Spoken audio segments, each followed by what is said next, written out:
होगा कि रस हमको कभी कभी आता है और परमानेंट नहीं रहता। हर साधक की यही समस्या है।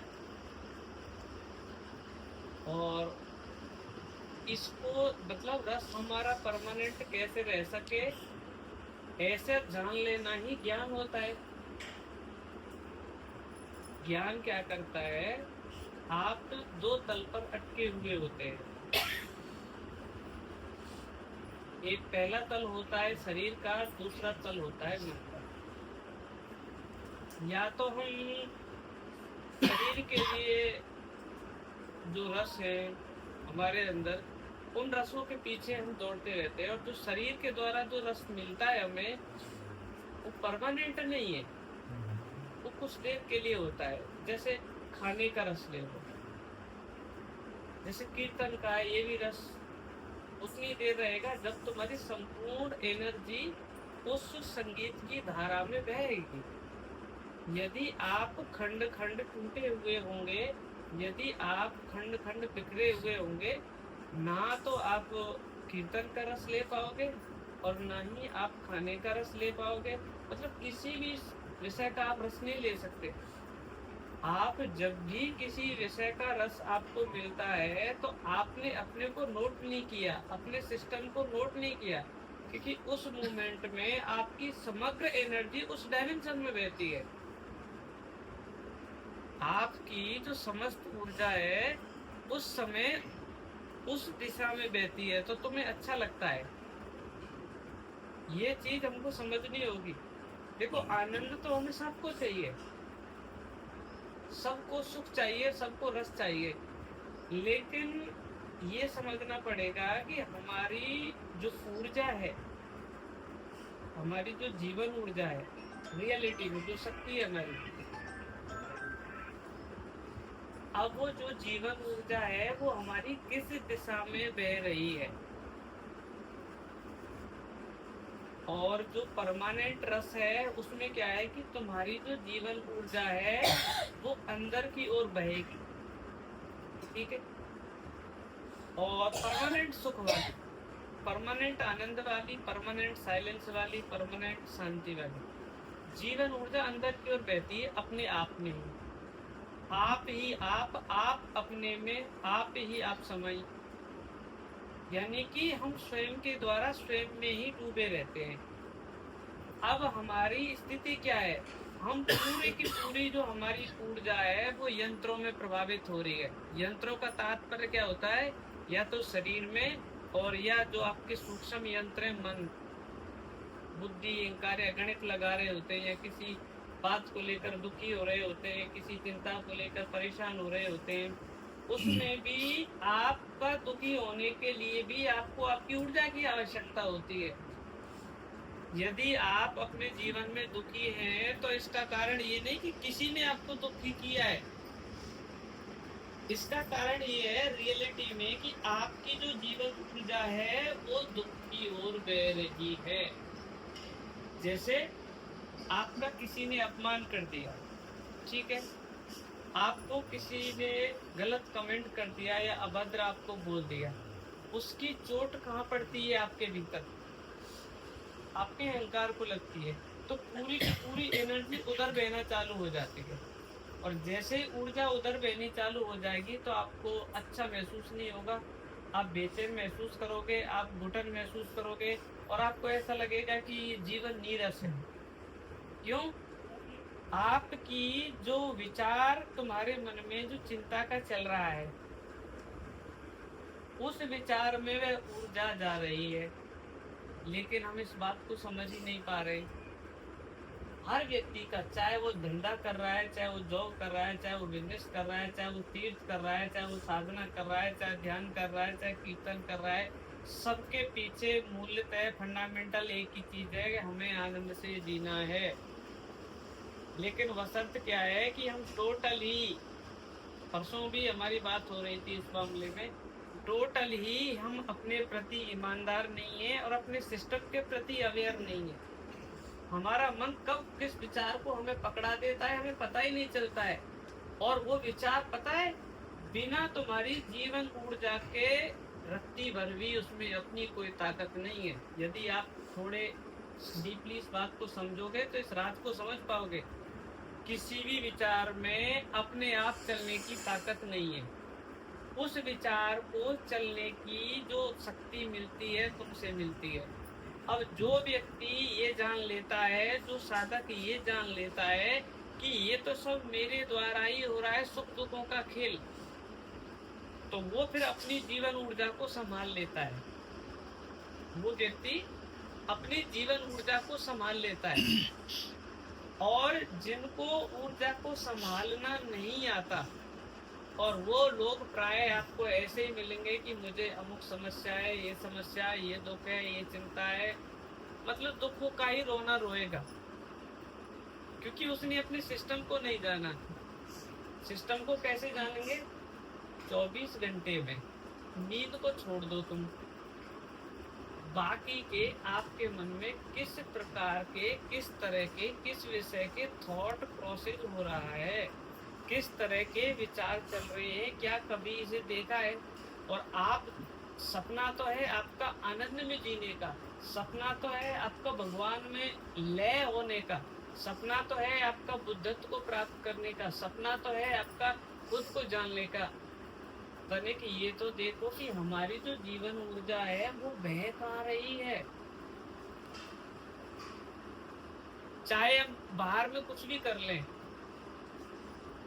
देखो अभी आप लोग भ्रमण करके आए, मंदिर भी गए, तीर्थों में भी गए, ये इसीलिए होते हैं कि तुम थोड़ा अनुभव कर सको। जितना अनुभव आपको समुद्र के पास बैठ करके प्रकृति के साथ एक होने में आया, ये तुम्हारा अनुभव लेना है।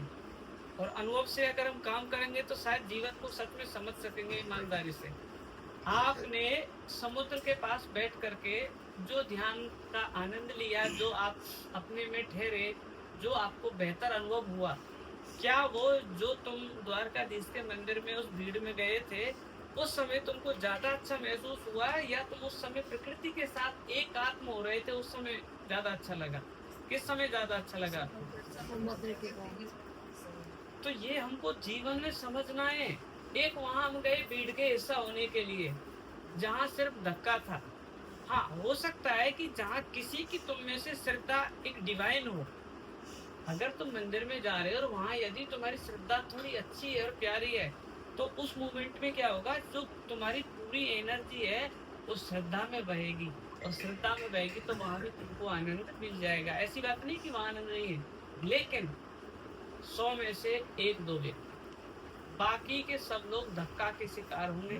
बाकी के सब लोगों को ऐसा लगेगा कि कब लाइफ में से निकल के, कब ऐसे करके, कब बाहर जाएं। क्या ये सच है, ये झूठ है?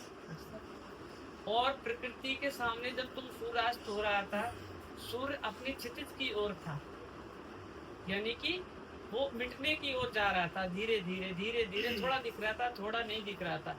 उस मोमेंट पे कितने लोग ऐसे थे जिनको रोना आ रहा था, कितने लोग ऐसे थे जिनके हृदय में एक डिविनिटी के साथ तुम कनेक्ट हो रहे थे।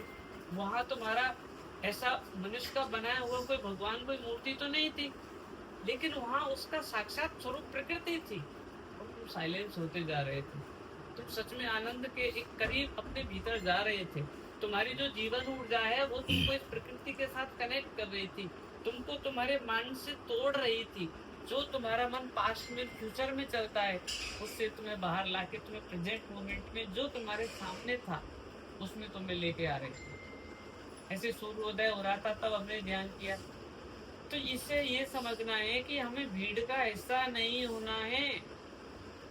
और वहां आपको देखने में लगेगा कि वहां कितने हजार या लाखों लोग दर्शन कर रहे हैं, और देखने में हमको यही लगेगा कि कितने भक्त लोग हैं, कितने लोग भगवान को मानने वाले हैं।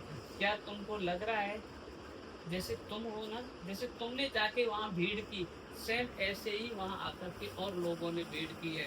वहां धर्म नहीं है। धर्म होता तो एक जगह लाख लाख लोग इकट्ठे हो रहे हैं, क्यों ना वहां धर्म की सुगंध आती, क्यों ना वहां धर्म का आनंद आता। धर्म का तात्पर्य क्या है, रियलिटी क्या है कि तुम्हारा तुम्हारे पास लौट आना, तुम्हारा तुम्हारे पास लौट आना। कहां से?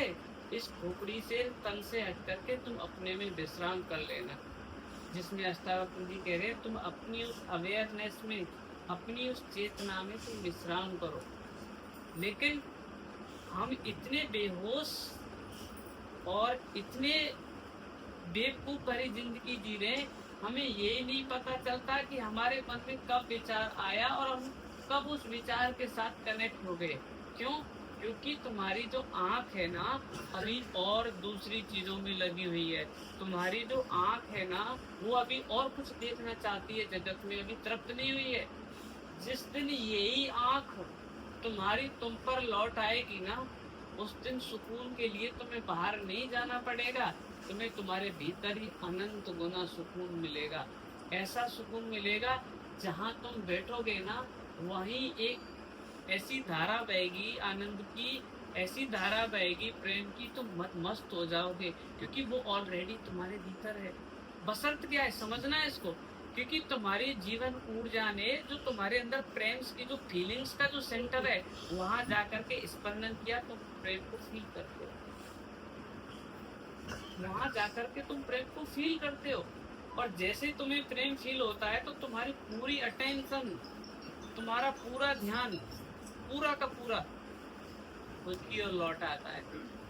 तुम्हें तुम्हारे अंदर कब क्या हो रहा है, जो साधक प्रत्येक क्षण उसकी नजर अपने अंदर है तो वो ये भी देख लेगा कि अब मेरी जीवन ऊर्जा इस विचार के साथ कनेक्ट हुई है। यानी कि एक विचार आ गया आपको क्रोध का, क्रोध के विचार के साथ यदि आपकी एनर्जी कनेक्ट हो रही है तो उसी के सेल्स, उसी के हार्मोन्स तुम्हारी बॉडी के अंदर एक्टिव हो जाएंगे और आपको क्रोध वाली फीलिंग आने लगेगी।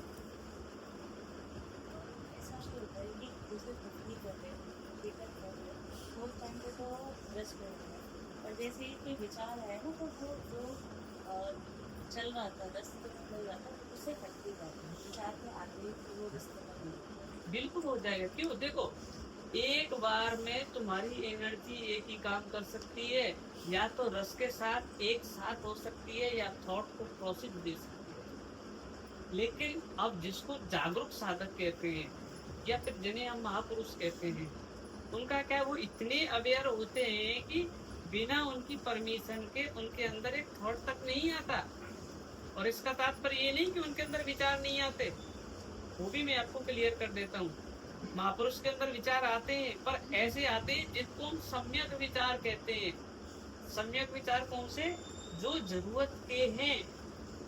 जैसे आप भूख लगी आपको, तो वो भूख की जो याद दिलाएगा कैसे भोजन का इंतजाम किया जाएगा, ये प्राकृतिक विचार है। और तुम इसको विचार का काम करके और भूख को अगर तुम खाना दे दोगे और खाना देने के बाद फिर तुम्हारे अंदर भूख का विचार आता है क्या? लेकिन हमारी आशा, लेकिन हमारी तृष्णा, लेकिन हमारी वासनाएं पूर्ति हो जाने के बाद भी हमारे विचार थम नहीं रहे हैं। अभी और चाहिए, अभी और चाहिए। जैसे खाना खाने के बाद तुम्हारी तृप्ति हो जाती है, अंदर का सिस्टम बोल देता है बस, उसके बाद अंदर से आता ही नहीं तुम खाना खाओ। लेकिन जो मानसिक वासनाएं हैं वो कभी अंतहीन वासनाएं, वो और चाहिए, थोड़ा मिल गया और बॉडी तो तुरंत बोल देती है कि बस इसके लिए बस पर्याप्त करो। अगर तुम ज्यादा भी खाते हो ना मन की वासना के कारण, क्यों? जैसे ही तुम्हारा टेस्ट पे ध्यान जाएगा और टेस्ट पे ध्यान जाते ही फिर और, इस बात को थोड़ा डीपली समझो। जैसे तुमको कोई चीज अच्छी लगी तो फिर क्या होता है कि और चाहिए, और चाहिए। इसकी तो कैपेसिटी है भाई, इसकी तो कैपेसिटी है, कितना खाओगे आप? और कैपेसिटी ऑटोमेटिक हमारे अंदर एक यंत्र लगा हुआ है, अगर उससे तनिक भी ज्यादा अगर कोई भी चीज होगी तो वो तुरंत दूसरा रिएक्शन चालू कर देगी, उसका विपरीत अनुभव। अगर जब तक तुमको खाना अच्छा लग रहा है खा रहे हो, लेकिन तुम खाते ही चले जाओ, खाते ही चले जाओ, फिर ऑटोमेशन लगा हुआ हमारी बॉडी, हम आज तक फील ही नहीं कर पा रहे, तुरंत दूसरा रिएक्शन, क्योंकि वोमिटिंग। बिल्कुल ऐसा ऐसा लगेगा कि दिक्कत सी आने लगेगी उसी चीज से जो दीवाने थे जिसके। ये नेचुरल सिस्टम ऐड है हमारे अंदर। तो ये जो हमारे अंदर जो रस है ना, अब ये रस क्या है कि हमारा ज्यादा से ज्यादा तन और मन के साथ कनेक्ट है, या तो तन के साथ कनेक्ट है या मन के साथ कनेक्ट है, मन के साथ ज्यादा कनेक्ट है।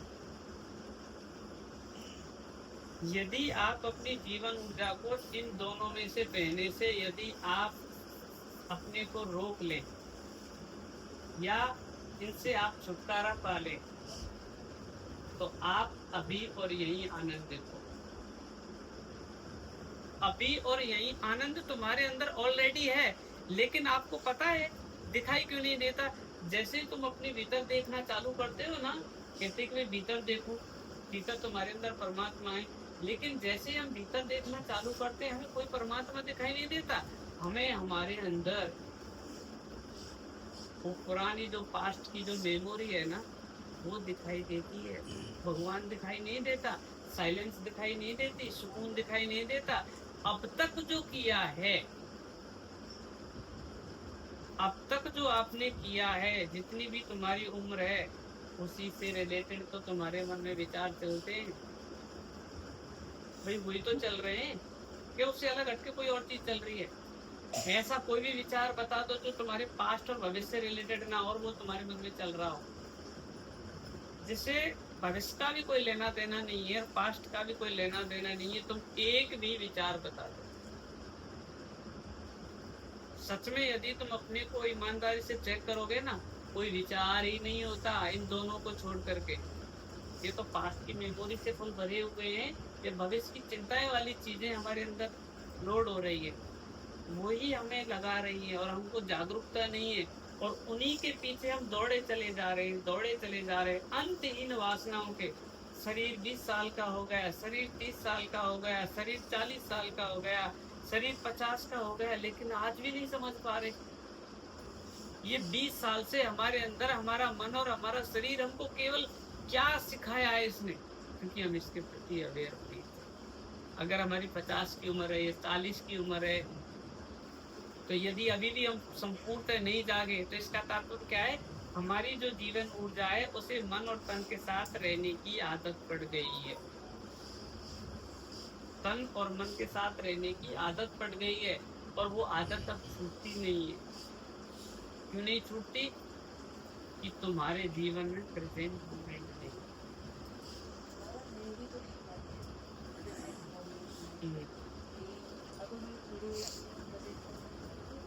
उतनी देर में विचार आने लगते हैं, तो वो विचार आ ही जाते हैं। तो थोड़ा सा भी देर बैठे विचार आ जाएंगे, कुछ ना कुछ प्रॉब्लम क्रिएट हुई जाएगी, तो उसको प्रेजेंट करना जितना मुश्किल है। ऐसे लगता है कि कुछ छूट रहा है, कुछ करता है। और वो पता है कब तक? ये बिल्कुल प्यारी बात है कि जैसे आप शुरुआत में मेहनत करोगे, शुरुआत में थोड़ा ऐसा करोगे कि तुम विचारों से कनेक्ट नहीं हो रहे हैं, ऐसा आप प्रयास करेंगे, ठीक है। धीरे धीरे धीरे धीरे यदि आपके विचारों से नहीं जुड़े आप, और आपके अंदर थोड़ा स्पेस आ गया, यानी फासला आ गया, जितनी देर तुम्हारी एनर्जी जीवन ऊर्जा विचारों के साथ कनेक्ट नहीं हुई, समझना इसको। यदि थोड़ी देर आप सजग बैठे रहे, जागरूक बैठे रहे, कोई बात नहीं, विचार इधर उधर खड़े हुए हैं और तुमने उन्हें जाने नहीं दिया है किसी भी विचार के साथ, किसको? जीवन ऊर्जा को। फिर धीरे धीरे धीरे धीरे वह जीवन ऊर्जा पता है क्या करती है? तुम्हारे अंतस में तुम्हारे हार्ट को सक्रिय कर देगी, फिर साइलेंस को सक्रिय कर देगी। समझना, अब जैसे तुम्हारे अंदर यदि प्रेम का अनुभव होने लग जाए, बहुत गहरा और इतना मीठा अनुभव होने लग जाए, तो अब ये बताओ तुम्हारी जो चेतना है वो पहले प्रेम जो अनुभव हो रहा है उधर भगेगी, या जिधर तुम्हारे मन में विचार आ रहे हैं उधर जाए? क्योंकि हम थोड़ा स्पेस नहीं कर पा रहे। हम बैठते हैं मिनट 2 मिनट को, तो इतने भी हम लोग देखते हैं, थोड़ा लंबा बैठो, जिससे स्पेस आए, तुम्हारा हार्ट सक्रिय हो जाए। हो सकता है तुम्हारे अंदर साइलेंस आ जाए, और साइलेंस की जैसे कभी कोई ध्यान में गहरा बैठता है, उस साधक को मौन का सन्नाटा जो घेरता है, उसके अंदर जो साइलेंस उसे चारों ओर से घेर लेती है, उस ब्रह्मनाथ के साथ वो कनेक्ट हो जाता है। उसका जी नहीं होता कि वो इससे बाहर आए, लेकिन फिर धीरे धीरे प्रकृति अपना काम करेगी ना, तो धीरे धीरे थॉट डालेगी आपको, और थॉट डालेगी ना, तब भी तुम्हारा आनंद बना रहेगा, लेकिन धीरे धीरे वो डालती रहेगी, तुम्हारी अवेयरनेस कम होती रहेगी, और धीरे धीरे तुम उसके साथ कनेक्ट हो जाएंगे। वो आनंद तो तुम्हारा था ही, लेकिन अब जो जीवन ऊर्जा आनंद की तरफ बह रही थी, अब वो माइंड के साथ बह। अगर इस चीज को यदि आप समझ पा रहे हो, यदि तुम्हें वास्तविक सुख चाहिए, परमानेंट सॉल्यूशन चाहिए आनंद का या भगवान का या जो भी नाम दो उसका, तो जो अपनी आंख है ना, उसे इतनी पैनी बना लो, इतनी पैनी बना लो, बिना तुम्हारी परमिशन के तुम किसी विचार के साथ मत जुड़ो। पूरी ईमानदारी से के साथ 3 महीने आप इसको कर लो, एक घंटा बैठ के कर लो, तो मेरे की भी आपको कहने की जरूरत नहीं पड़ेगी, आपका अनुभव ही बता देगा कि आप कितने % इसमें एनर्जी पर काम दे रहे हैं और कितने % तुम्हारी लापरवाही चल रही है। क्यों? ओरिजिनल सदगुरु, ओरिजिनल गुरु तो आपके भीतर है, ओरिजिनल गुरु आपके भीतर है। कहाँ है? क्योंकि वो तुम्हें मैनेज करता है, लेकिन उस गुरु की छाया में रहते ही नहीं है। यदि जब तक तुम्हारे भीतर के बैठे गुरु, इस बात को समझ लें, जब तक तुम अपने भीतर बैठे गुरु की छाया में नहीं रहोगे, बारी गुरु की बात नहीं कर रहा हूँ, वो एक अलग प्रोसीजर है।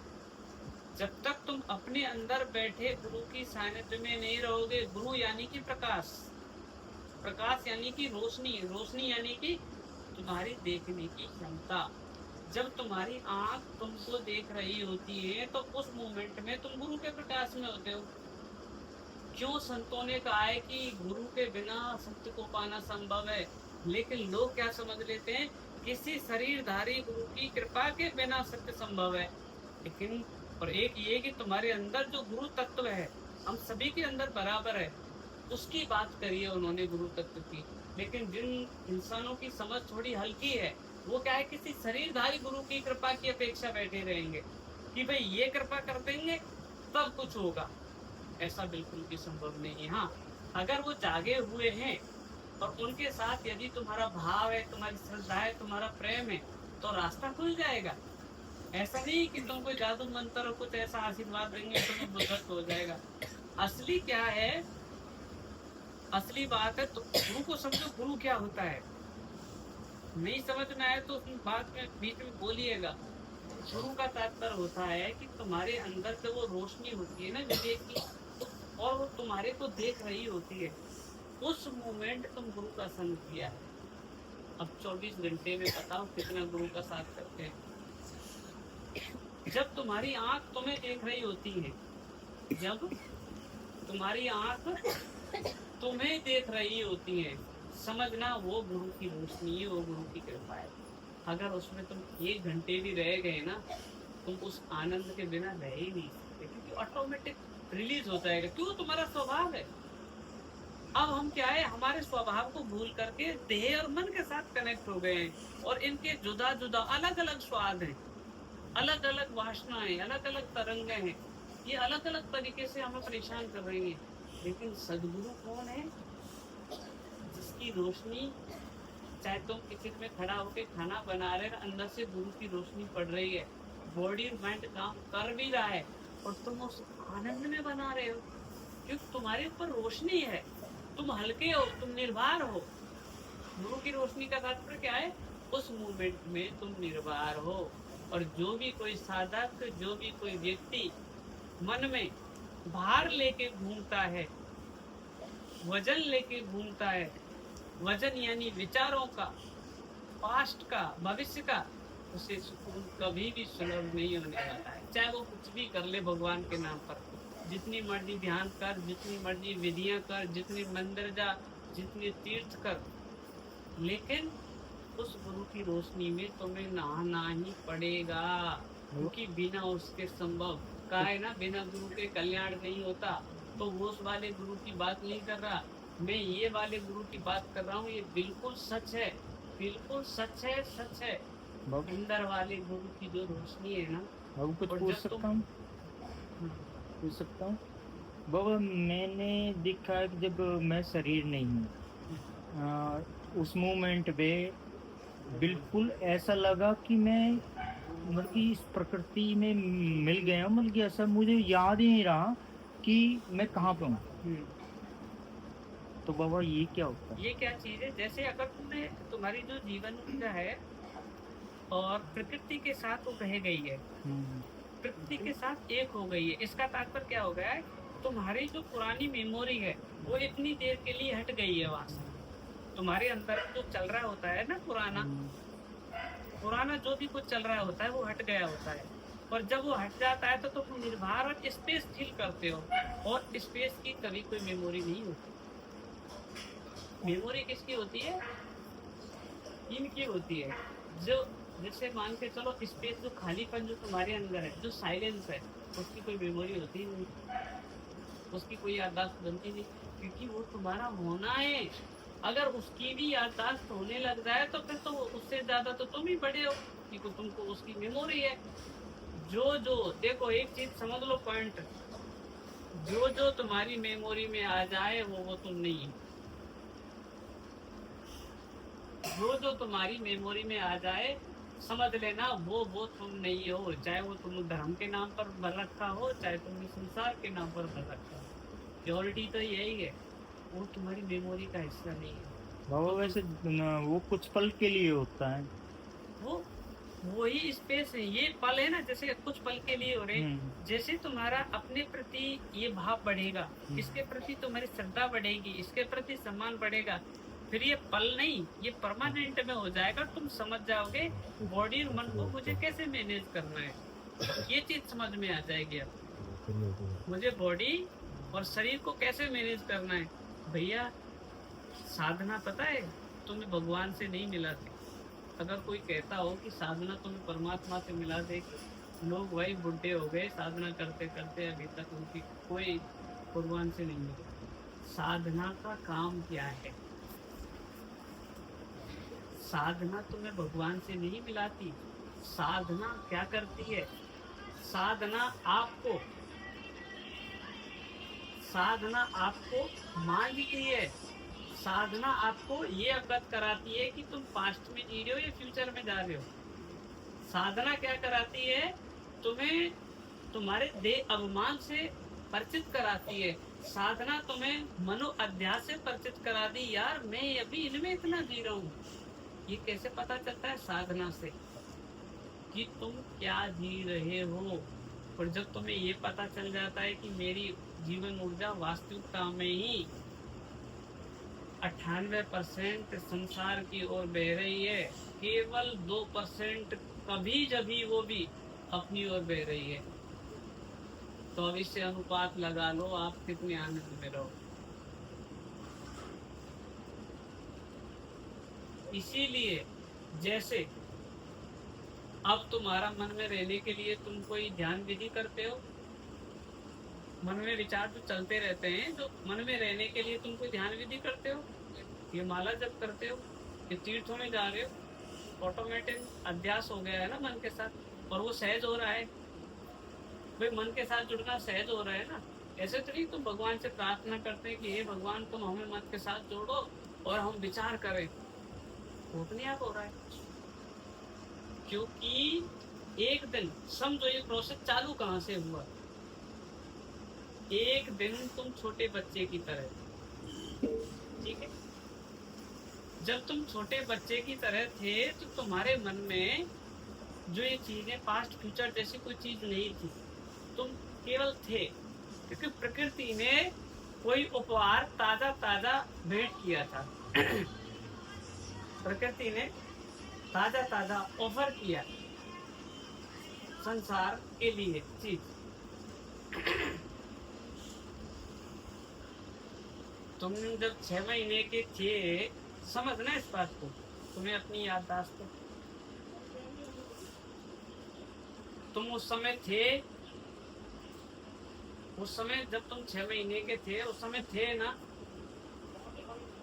थे कि नहीं थे? तो उसकी याददाश्त क्यों नहीं है? समझना इसको। यदि तुम सच में ईमानदारी से अपने पे काम करोगे तो समझोगे, नहीं तो फिर वो जो दुनिया कर रही है वो तुम भी वही करोगे। कोई याददाश्त नहीं। 6 महीने के थे, कैसे पैदा हुआ कोई अनुभूति नहीं है हमें, कितनी पीड़ा से गुजरे होंगे। अगर बच्चा रोता है तो खुशी में तो रोया नहीं होगा जब माँ से पेट से बाहर निकलता है, तो कोई ना कोई प्रसव पीड़ा तो बच्चे को भी होती होगी, माँ को होती है तो। लेकिन माँ को पता है कि बच्चा पैदा होता है तो तब कितनी पीड़ा होती है, ये तो ठीक है ना। लेकिन हम सब पैदा हुए हैं ना, हम जब पैदा हुए हमें अपनी कोई याद है ऐसा कोई बुरा अनुभव? क्यों? दिमाग विकसित नहीं हुआ है। माइंड उस समय विकसित नहीं हुआ है, उस समय जो मेमोरी वाला जो पुर्जा है वो एक्टिव नहीं है। अब धीरे धीरे धीरे धीरे करके तुम जैसे बड़े हो जाते हो तो मेमोरी थोड़ी थोड़ी डेवलप होती है। थोड़ी थोड़ी डेवलप कैसे होती है? तुमको कुछ समाज सिखाता है, तुम्हें कुछ समाज सिखाता है कि ये तुम्हारे माँ है, ये तुम्हारे पापा हैं, ये तुम्हारा घर है और ये तुम्हारा ये है। बच्चा फर्स्ट बार में जब ऐसा बोलते हैं तो बच्चा कुछ भी नहीं वो ऐसे देखता है, वो कुछ नहीं सुनता। लेकिन वही रिपीटिशन उसके सामने 1000 बार दोहराई जाती है। ये तेरा पापा है, ये तेरी मम्मी है, ये तेरा पापा है, ये तेरा घर है, ये तेरा चाचा है। फिर धीरे धीरे उसको मेमोरी हल्की हल्की सी बनने लगती है। अब तब तक भी कोई समस्या नहीं होती, बच्चों को कोई बड़ी चिंता थोड़ी होती है, ना कोई टेंशन होता। अब स्कूल कॉलेज ये सब चलते हैं बच्चे, और वहां जाकर के मेमोरी और बनाते हैं, वहां जाकर के मेमोरी और इकट्ठी होती है। धीरे धीरे बच्चा मतलब 14-15 साल का हुआ तो लगभग वो इतना जान लेता है कि कौन मेरा है, कौन अपना है, कौन पराया है, क्रोध क्या है, लोभ क्या है, और जो काम है वो भी उसके अंदर एक्टिव होना चालू कर देता है। ठीक है, अब धीरे धीरे ये प्रोसीजर हमारे साथ हो रहा है। अब पता है तुम्हें, पता क्यों नहीं चलती? वो इतने धीमे से हुआ है, इतने धीमे से हुआ है। और जैसे तुम 21 से 27 साल के होते हो तो तुम्हारा पूरा कोर्स हो जाता है, इतनी धीमे से हुआ। अगर एक दिन में हो तो तुमको पता चल जाए।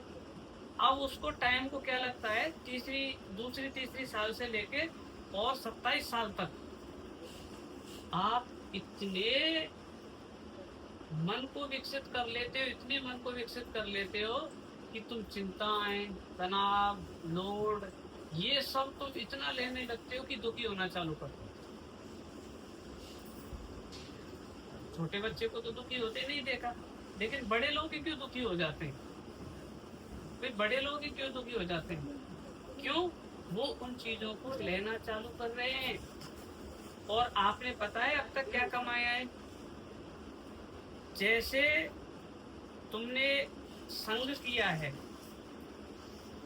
जैसा तुमने संग किया है ऐसे संग की तुम्हारी मेमोरी बनी है। तुम्हारा परिवार यदि बेहतर जीने वाला है तो तुम्हारी मेमोरी और तुम्हारा जीवन बेहतर बन रहा है। तुम्हारे परिवार में यदि कलेश है, चिंताएं, आपस में कलह है, एक दूसरे के प्रति व्यंग्य हो रहे हैं, तो तुम्हारा जो मेमोरी का जो सिस्टम है ना वो उसी को अपलोड कर रहा है, उसी को सीख रहा है, वो उसी को कर रहा है। और धीरे धीरे धीरे धीरे करके तुम्हारे मन के साथ क्या हो गया है, तुम भी अब वही हो गए, तुम भी वही हो गए हो। अब ध्यान की क्यों जरूरत पड़ रही है, साधनाओं की क्यों जरूरत पड़ रही है?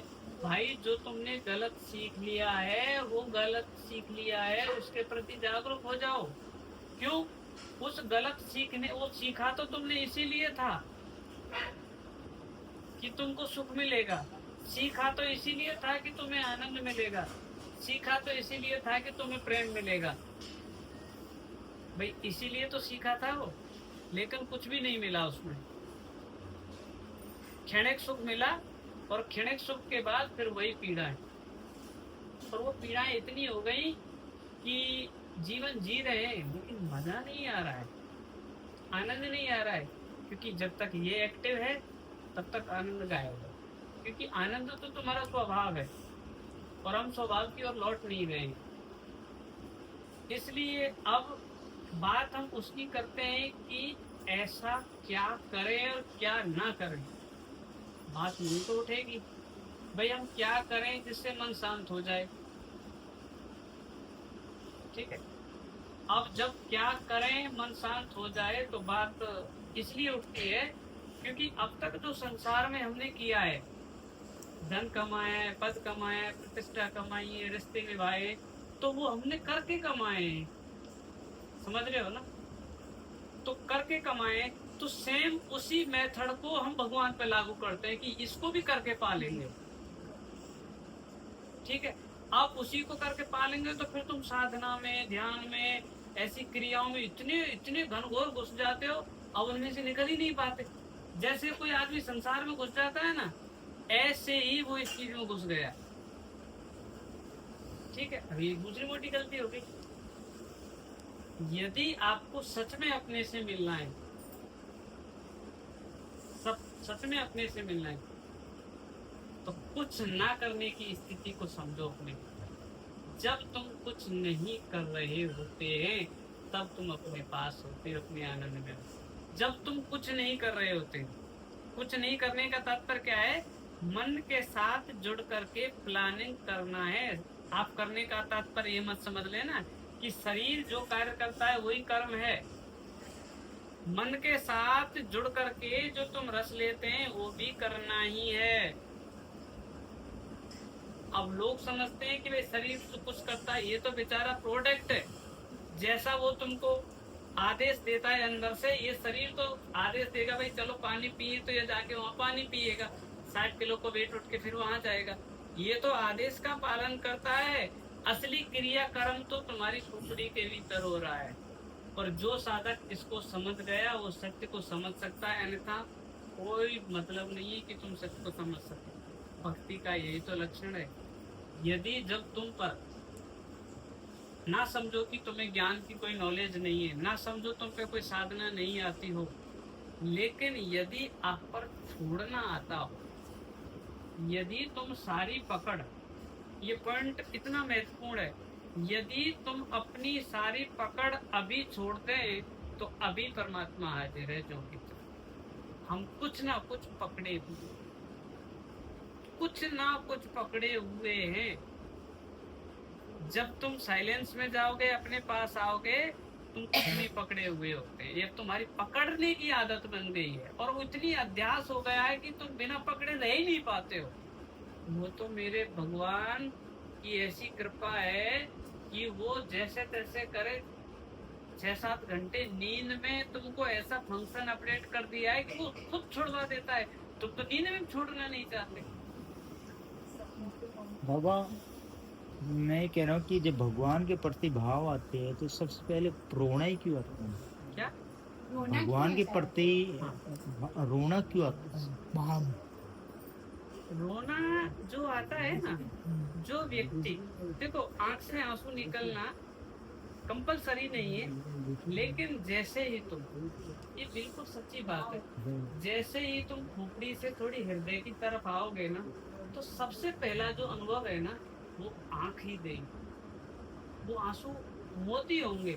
एक आंसू वो जो दुख की, अहंकार की चोट में पिस करके आ रहे हैं, वो तो रुग्ण आंसू हैं, वो तो रुग्ण आंसू हैं। लेकिन वो रुग्ण आंसू भी इतने बेहतर होते हैं कि अगर कोई दुख में भी रो लेता है ना तो वो भी क्या है कि हल्का हो जाता है। ये जो प्रेम के आंसू है ना, तुम्हारी बॉडी प्लस माइंड को ये भीतर भीतर करते हैं, तुमको उस डिवाइन लव से जोड़ देते हैं, तुमको डिवाइन प्रेम से जोड़ देते हैं। दिव्य परमात्मा का जो राधा कृष्ण के जो तुम गीत गा रहे हो ना, ये उस अनुभव के बारे में। राधा कृष्ण नाम का कोई व्यक्ति मत समझ लेना, वो प्रेम की एक धारा तुम्हारे भीतर बह रही है सतत, उसका नाम राधा है। कहीं तुम कोई लड़की बरसाने में कोई मूर्ति खड़ी है और वो राधा है, अक्सर हमको सिखाया वही जा रहा है बड़े पैमाने पर। राधा या कृष्ण जो भी हैं वो तुम्हारे एवरी मोमेंट तुम्हारे साथ हैं, लेकिन उन धाराओं में जी कहाँ रहे हैं हम। कितनी बार तुम बरसाना गए और वहां माथा टेक के आए, लेकिन राधा को लेके आए साथ में, और तुम साइलेंस में बैठे और तुम्हारे अंदर एक धारा बह रही है, तो तुम राधा का साक्षात्कार हो गया। वो धारा किसकी है? तुम्हारे अंदर जो बह रही है ना, तुम्हारे स्वभाव की, तुम्हारे होनेपन की, तुम्हारे एग्जिस्टेंस की, वो धारा का नाम राधा है। उस जो मूवमेंट है ना, जो तुम इतनी मिठास है उसमें, उसका नाम राधा है। लेकिन उसका नाम जैसे ही नाम देंगे तो हम तुरंत एक बॉडी इमेज करेंगे सुंदर सी, और उसका नाम राधा है, जो सीखने में आता है। ये चीज समझनी है कि हम क्या फॉर्म देते हैं, भगवान को भी फॉर्म दे देते हैं, जबकि वो फॉर्मलेस है, कोई आकृति नहीं। लेकिन किन्हीं साधकों को वो भी एक रास्ता बताया गया है कि किन्हीं को क्या होता है कि भगवान की मूर्ति के सामने या ऐसा कोई देव स्थल हो या कुछ भी ऐसा हो, किन्हीं लोगों के अंदर ऐसी श्रद्धा पैदा हो जाती है, ऐसा भाव पैदा हो जाता है, तो उनकी मूर्ति को देख करके या प्रतिमा को देख करके उनके अंदर यदि भाव क्रिएट हो रहा है, तो उनके लिए वो परमात्मा तक पहुंचने का जरिया बन जाता है। इसका तात्पर्य ये मत समझ लेना कि मूर्ति पूजा ठीक नहीं है, उसके लिए बिल्कुल ठीक है, जो मूर्ति को देख करके मदहोश हो जाता है और वो साकार से निराकार का अनुभव करता है। अपने ऐसे समझता है कि वो जो मूर्ति में जो था ना, वो मेरे भीतर ही आने लगा है, वो मेरे भीतर ही अनुभव हो रहा है। ये हमारी प्योरिटी है, ये हमारी सच्चाई है। लेकिन हमको क्या है ना, ऐसा सिखाया पढ़ाया जा रहा है धर्म के नाम पर, बस अपने को छुड़वा करके और सब सिखाया पढ़ाया जा रहा है। और सच्चा धर्म क्या है? तुम्हारा तुम्हारी ओर लौट आना, तुम्हारा तुम्हारी ओर लौट आना, तुम्हारा तुम्हारे साथ हो जाना, तुम्हारा तुम्हें खो जाना। अब हम अपने साथ खो ही नहीं रहे, हम तो किसी न किसी मेमोरी को लेकर के चिपके रहते हैं। वो तो भगवान का शुक्र है जो 6-7 घंटे नींद लेके तुम थोड़े फिर से कल को जी ले, नहीं तो लगातार 3-4 रात्रि आपसे ऐसा कहें कि तुमको सोना नहीं है, आपका चेहरा देखने लायक हो जाएगा। वो तो उसी का एक ऐसा सिस्टम बनाए कि उस 6 घंटे में इतनी एनर्जी ऑब्जर्व कर लेता है, फिर से कल को जी सके। या फिर वो साधक या फिर सदगुरु कहो या महापुरुष कहो, जो नींद की उसे जरूरत नहीं पड़ती। क्यों? क्योंकि वो सहज विश्राम होना जानता है। जैसे अभी मैं बातचीत कर रहा हूँ आपसे, तो आपसे मैं सब कुछ छोड़ करके भी बातचीत कर सकता हूँ। तो सब कुछ छोड़ करके बातचीत करूंगा तो मैं थकूंगा नहीं, क्योंकि मेरा एक अल्टीमेट जो स्रोत है ना, उस अल्टीमेट से कनेक्ट है। तो ये तो मेरा मशीन है, इसके पीछे कोई और है, लेकिन मैं मशीन नहीं हूँ। और हम सब लोग मशीन बन गए हैं, हम लोग मशीन बन चुके हैं, और मशीन ऐसी बन गए हैं। और जो तुम्हारे अंदर डाटा फीड हो गया है ना, उससे अलावा तुम कुछ नहीं कर रहे हो। तुम्हारे मन में डाटा फीड हो गया है कि सुबह बैठ के ध्यान करना है, तो वो डाटे की वजह से ध्यान कर रहे हो आप। वो यहाँ हाँ मुझे सुबह ध्यान करना है, मैं जो बोल रहा हूँ थोड़ा समझना ऐसे डीपली। तुम जो भी कर रहे हो ना, तुम पुराने डाटा की वजह से कर रहे हो। ये भी अच्छा है कि तुम्हारे अंदर कम से कम ऐसा पवित्र डाटा तो है, तुमने कहीं साधु संग और सत्संग किया होगा ना सच्चे से। हाँ, वो डाटा ही सही, लेकिन वो एक दिन वो मेमोरी ऐसी हो जाएगी, तुम्हें मेमोरी लेस बना दो। ये डाटा ही होता है कि मुझे शाम को ध्यान करना है, मुझे सुबह ध्यान करना है। अगर ये याद नहीं है तो कैसे बैठोगे आप ध्यान में? बाबा ये जैसे हम विचारलेस होते हैं, ऐसा लगता है यहाँ से कुछ एक अलग ही अनुभव होने लगता है, एक शांति का, एक परम शांति का। तो उसमें कुछ नहीं करना है आपको। जो भी अनुभव हो रहा है ना, सिर्फ अपने को छोड़ दो। अब क्या है कि जैसे वो छोटा मोटा अनुभव होता है ना, हम छोड़ नहीं पा रहे, और छोड़ नहीं पाने की वजह से ईगो अभी जो की त्यों है। जैसे अनुभव तो आपको अच्छे हो रहे हैं, लेकिन ईगो भी अभी बना हुआ है, क्योंकि उसके बार बार कोई चीज जो दिमाग में क्रिएट कर रही है ना, आप अनुभव से तो गुजर रहे हैं, लेकिन अभी अनुभव ऐसा नहीं हो रहा है कि जो ठहर पाए। अनुभव ऐसा नहीं हो रहा है जो ठहर पाए।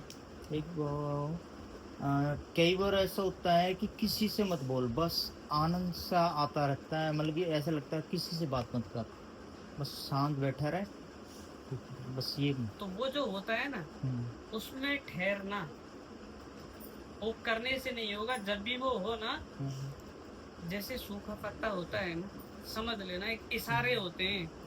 वो अनुभव मुझे है, वो मैं तुम्हें कभी भी नहीं बता सकता, ना उसको बताने की कोई सामर्थ्य है। जैसे पेड़ से एक पत्ता गिरता है ना, पत्ता गिरता है तो पत्ता चॉइस नहीं करता कि उसे कहाँ गिरना है। वो नहीं कहते मैं सीधा जाके यहीं गिरूंगा। हाँ, वो फिर जैसी हवाएं होती हैं वो अपने को ऐसा छोड़ देता है, जहां उसे गिरना होता है गिर जाता है। ऐसे ही जब तुम्हारे अंदर इस प्रकार का कोई अनुभव आए, उस समय तुम अपने को ऐसे छोड़ देना। फिर वो जो हवा तुम्हें कहाँ ले जाएगी, जहाँ तुम्हारा केंद्र है, जो तुम अल्टीमेट, अपने को छोड़ देना। ना ये कहना है कि मुझे परमात्मा से मिलना है, ना ये कहना है कि मुझे बुद्धत्व की प्राप्ति करनी है, ना मुझे प्रेम चाहिए, ना मुझे शांति चाहिए, ना संसार, कुछ नहीं। ये सब छोड़ देना। बस जो उस मोमेंट में हो रहा है ना, बस आप उसमें अपने को छोड़ दें। और छोड़, अगर तुमने 15 से 20 मिनट भी अपने को छोड़ पाए ना, उसी दिन आपको ऐसा अनुभव होगा कि सच में जो जानना था ना, मैंने जान लिया। ऐसा अनुभव में आएगा। मेरा अल्टीमेट, मेरा सुख तो यही था। क्योंकि अब यहाँ ना चिंता है, ना तनाव है, ना मन है, ना देह है। यहाँ तो सिर्फ एक एग्जिस्टेंस है, एक खालीपन है, एक विराटता है। ये तो वो मेरे भीतर हो रही है कि ये जितने भी कुछ दिखाई दे रहा है, जितना भी कुछ भी है, उस सब में मैं हूँ। मेरे बिना यार सब कोई भी नहीं है, मैं सब में हूँ। वासुदेव सर्वम, ऐसा उसका अनुभव हो जाता है। क्यों? सब में मैं हूँ और सब मेरे में है। ये डिवाइन अनुभव है। फिर जब ऐसा अनुभव हो जाएगा तो जिसको हम कहते हैं ना, काम, क्रोध, लोभ, मोह, ये मद मत्सर, जितने भी विकार हैं, जब मुझे ऐसा अनुभव हो गया कि मेरा ही स्वरूप आप हो, जो मैं हूँ वही आप है, फिर क्या मैं आपको क्रोध करूंगा? क्या वासनाओं की दृष्टि से आपको देखूंगा? क्या मैं आपसे झगड़े की प्लानिंग करूंगा? क्या मैं मारा मारी करूंगा? क्या मैं आपाधापी करूंगा? अरे मैं ही तो हूँ, मैं ही तो हूँ। समझ गया? जहाँ अंतर था, देह और मन का अंतर था। आपकी देह थोड़ी भिन्न थी, थोड़े विचार आपके भिन्न थे, उस तरह से आपका मन अलग था, थोड़ी बॉडी का ढांचा अलग था, तो उस तरह से थोड़े अलग थे। लेकिन जो धारा भीतर बह रही थी चैतन्य की, तो एक ही है। और हम सबको साधे हुए है वो, और वही साधे हुए वो चैतन्य की धारा जो तुम्हारे भीतर है। अब इन आंखों से तो हमें द्वैत ही नजर आता है कि मैं और तुम दो हैं, लेकिन जो एक और आंख है ना, इस देह के और मन के पार भी देखती है। जो ये देह है ना और ये मन है, इसके पार सीधी देखती है कि तुम मैं ही हूँ। जो भी है, जित देखूं तू ही तू, जित देखूं उत तू ही तू। ये किसकी दृष्टि होती है ना, जो भीतर में अपने आप को ईमानदारी से जान लेता है। क्यों? मैं और तू दो हैं। या तो तू ही तू है, या मैं ही मैं। दो नहीं है, द्वैत समुंदर नहीं। समुंदर के वहाँ बाबा यही हुआ। वो विराटता के साथ होता है। देखो जो भी अनुभव हुए हैं ना, वो क्या है, वो ऐसे समझो कि रात्रि का समय है। ये जो अनुभव होते हैं, इसके बारे में मैं आपको छोटा सा एक्सप्लेन करूं। ये शुभ होते हैं, घनघोर रात्रि है, और एक रास्ता जाता है और एक मंदिर है। और मंदिर क्या है कि तुम्हारा असली घर है, और घनघोर जंगल है, अंधेरा है। और रास्ते के बारे में किसी बाहरी सदगुरु ने आपको बता दिया है कि भाई ये रास्ते से जाना, इतने इतने चौराहे आएंगे, और ऐसे ऐसे दाएं मुड़ना, जब बाएं मुड़ना, वो उसने बता दिया आपको, जो भी साधना में की जाती है। आप सच्चे हैं, ईमानदार हैं, अपने घर लौटना चाहते हैं, तो आप देरी नहीं करो। और सच्चे साधक मैंने देखे हैं, उसको कुछ अच्छी काम की चीज मिल जाए वो देरी नहीं करते। जिन्हें नहीं करना, उनके पास चाहे कुछ भी करो तुम, फिर वो वही करेंगे जो उनके भीतर डाटा है। अब सदगुरु ने बता दिया, उसको इतनी उतावली है, वो चल पड़ा है। अंधेरा है, रास्ते पे साफ साफ नहीं दिख रहा है, और उसने बता दिया कि ऐसा मंदिर आएगा और वो मंदिर आपको दिख जाएगा, वहां जाके तुमको सब कुछ साफ साफ नजर आ जाएगा। अब बीच में क्या होता है, वो अंधेरी रात्रि में चला जा रहा है, अंधेरी रात्रि में चला जा रहा है, बारिश का सावन का मौसम है, और उसमें बीच में जो जो बिजली होती है ना, जिसको बिजली कहते हैं, वो तड़कती है। जैसे ही बिजली तड़कती है तो उस तड़कती बिजली में उसे उस मंदिर का गुंबद शिखर दिखाई दे जाता है, और शिखर दिखाई दे जाता है तो उसको इतना तो भरोसा हो जाता है, थोड़ी देर के लिए प्रकाश हुआ, ये भरोसा हो गया कि मंदिर है, मंदिर है। तो उसका विश्वास और उसकी श्रद्धा, उसका जो कॉन्फिडेंस है और बढ़ जाता है कि भाई कुछ तो है भाई भीतर, वो और मजबूती से चलता है। तो ये तो अनुभव है ना, साइलेंस के, उस विराट के साथ एक होने के, या प्रेम के जो अनुभव है, या भक्ति के जो अनुभव है, ये कर रहे हैं कि ये तुम्हें हो रहे हैं। तो इसका तात्पर्य है कि तुम चल तो रहे हो ट्रैक पर, बीच में तुम्हें भगवान ने वो दिखा दिया है कि तुम सही आ रहे हो, लेकिन अब लापरवाही मत करो और ईमानदारी से और चलो। तो जो तुम्हारा चैतन्य है ना, वो दिया चल रहा है नित्य, नित्य आनंद उसी को कहते हैं। लेकिन हमें कब क्यों अनुभव नहीं होता नित्यानंद? क्योंकि हम नित्य में होते ही नहीं। बस इतना होना है, सच में तुम्हारा जो होना है ना, उससे भिन्न कोई परमात्मा नहीं। अगर कोई सच में परमात्मा को जानने का कोशिश कर रहा है ना, कैसे भी तरीके से, तुम्हारे होने से अतिरिक्त कोई परमात्मा नहीं। जी कोई जागरूक चेतना से मिलने से फायदा क्या होगा? जैसे कोई जागरूक चेतना से आप मिल रहे हैं, ठीक है, उसका लाइव एग्जांपल हम समझेंगे कि अभी आपसे 1.5 घंटे या 2 घंटे पहले अपने घर होंगे या किसी काम पे होंगे, जो भी तुम्हारे पास कोई भी काम होगा वहाँ होंगे, करेक्ट? तो उस मोमेंट में उसका आपका जो माइंड था एक अलग डायमेंशन में काम कर रहा था, करेक्ट?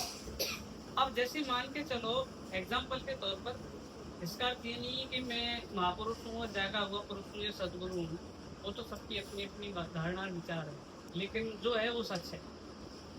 अब क्या है कि जो ये शब्द, ये जो जीवन ऊर्जा मेरे अंदर से आपके लिए काम कर रही है, चैतन्य का दिया जलाने का काम कर रही है, वो आप वहां नहीं सोच पा रहे थे। अब यहाँ आकर के आपके अंदर जो एक अल्टीमेट जो समझ डेवलप हो रही है, जो लोग सच में सच के इंटरेस्टिंग है और जो सच को लगाव है, या सच में जिनको आध्यात्मिकता से प्यार है, तो वो क्या होता है, उनकी जो समझ है ना, वो एक ग्राफ की तरह बढ़ती है सदगुरु के सानिध्य से, महापुरुष के सानिध्य। क्यों? हम ऐसा अकेले में थे, इतना डेवलप सोच ही नहीं पा रहे थे, और वो बोले जा रहे हैं, हमको ऐसा ऐसा भीतर में अनुभव हो रहा है, ऐसा दिख रहा है। अष्टावक्र जनक को बोलते हैं, थोड़ी देर बाद जनक बोलता है, मेरे को तो हो गया जो तुम बोल रहे हो। वो भी बोल रहा है, मेरी देह नहीं और मन नहीं। क्यों? जनक ने बोला और उसने इतनी इंटेंसिटी से सुना, राइट लिसनिंग। सच्चा सुनना, सच्चा सुनना भी तुम्हें खाली कर देता है। क्यों? अब तुम 1 घंटे से, आधे घंटे से, 20 मिनट से यदि आप मुझे सुन पा रहे हो ईमानदारी से, तो भीतर से तुम खाली होते चले जा रहे हो। वो जैसे मैं आपको सुनता हूँ, मतलब ऐसा मेरे करंट दौड़ने लगता पूरी बॉडी वो में। ठीक है, अच्छा है, जो भी कुछ हो रहा है उसे होने दो। बात क्या है कि हमें जो हो रहा है उस पर ध्यान देना है, ना तो मेरे को बीच में लेके आना है, ना मेरे बातचीत को बीच में लेके मैं आना है। आपकी सिर्फ बात जो आप बता रहे हो उस पर ध्यान दे रहा हूँ। उस पर ध्यान दो, जो अनुभव हो रहा है उस पर।